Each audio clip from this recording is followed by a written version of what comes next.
Лесник уже собирался пройти мимо обычного мешка в лесу, но вдруг заметил, как рядом что-то шевельнулось.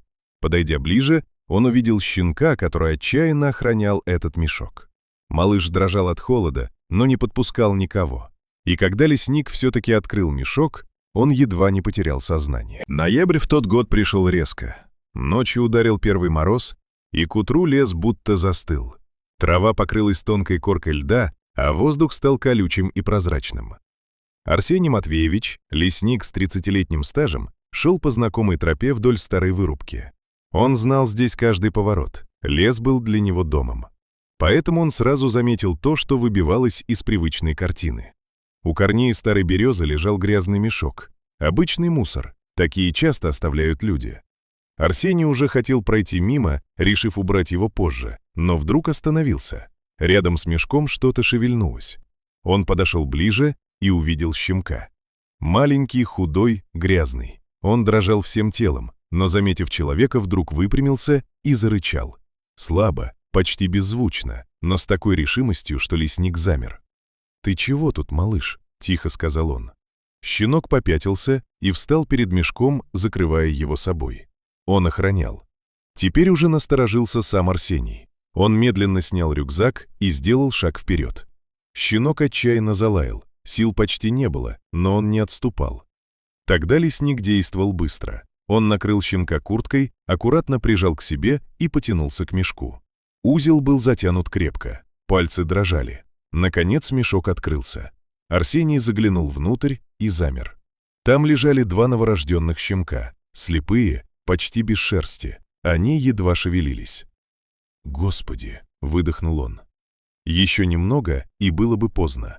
Он перевел взгляд на щенка у себя в руках. Тот уже не рычал, просто смотрел. И в этот момент Арсений понял, этот малыш всю ночь провел здесь.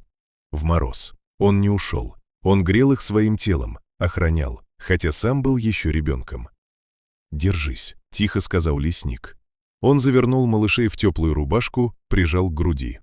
Старшего посадил рядом, тот сразу потянулся к ним, уткнулся носом, будто проверяя, что они живы. Дорога до помощи тянулась бесконечно. Щенок не отходил от своих братьев ни на секунду. В клинике все решали минуты. Врачи действовали быстро. Тепло, кислород, инкубатор. Старшего осматривали отдельно. Сильное переохлаждение и истощение. «Чудо, что он выжил», — сказал ветеринар. «Еще час, и никто бы не спасся». Щенка положили рядом с инкубатором. Он лежал почти без сил, но не спал. Следил за каждым движением. И только когда услышал слабый писк малышей, закрыл глаза. Через несколько дней стало ясно, все трое будут жить. Малыши окрепли, открыли глаза, начали есть, а старший все время был рядом. Тихо скулил, если их уносили, проверял, ждал. «В нем что-то особенное», — говорил ветеринар. Арсений приходил каждый день. Сначала просто навещал, потом понял, не уйдет без него. Когда щенков выписали, младших быстро разобрали в семьи, а старший остался с Арсением. В доме у леса он долго привыкал, пугался звуков, вздрагивал, но постепенно начал доверять. Ходил за лесником по пятам, ждал у двери, спал у крыльца.